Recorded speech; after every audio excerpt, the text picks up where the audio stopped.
Well, moments ago, as we mentioned Ukraine here, Ukrainian President Volodymyr Zelensky just posted this. Millions of people around the world are mourning the tragic news of Pope Francis's passing.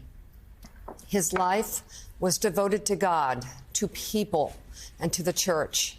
He knew how to give hope, ease suffering through prayer, and foster unity. He prayed for peace in Ukraine and for Ukrainians. We grieve together with Catholics and all Christians who look to the Pope Francis for spiritual support, eternal memory. Let's bring in NBC News Chief International Correspondent Keir Simmons, live from Dubai. Keir, tell us more about reaction from around the world. Well, the reaction is unanimous, and you read then the statement from President Zelensky of Ukraine, Mika. This was a pope of, as you've been saying, of mercy and compassion, but also of enormous sacrifice. That message of peace for Ukraine and Gaza, that message he sent just yesterday, so hours before his passing. And I was thinking, Mika, about being there at the Vatican in 2013 when he was chosen for the papacy, and how we marveled at the way that he immediately rejected the kind of trinkets and baubles and instead made it clear through his actions that he was a man of the people.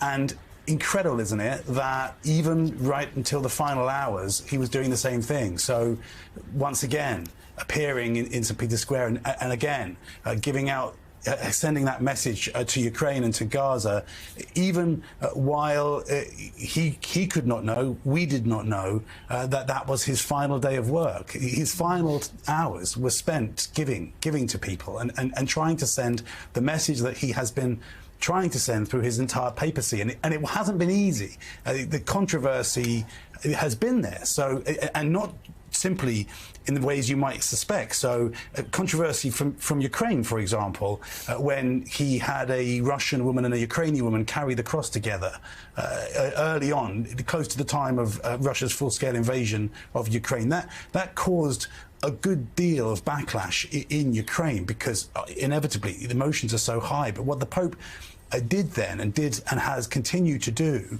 was to try to hold out that message of compassion for everyone, for all, no matter what side you're on. And that really is the role of a pope. A modern pope, you would think.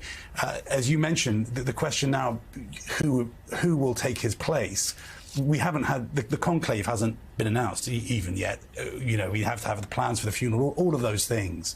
And there will be some back and forth, some pressure within the politics of the Catholic Church over what kind of pope should come next, as Joe was mentioning, and whether it should be someone to follow the traditions of Pope Francis or to take the Church in a different direction. But there will be many who will be hoping that his legacy is not just a legacy, but continues, and many from different places. The King of England, King Charles, for example, meeting with the Pope just in recent weeks, again very close to his passing. You mentioned the Vice President, J.D. Vance, meeting with the Pope just in recent days. Again, what an example by a man who gave his life to the Church and the last more than a decade of his life to the papacy.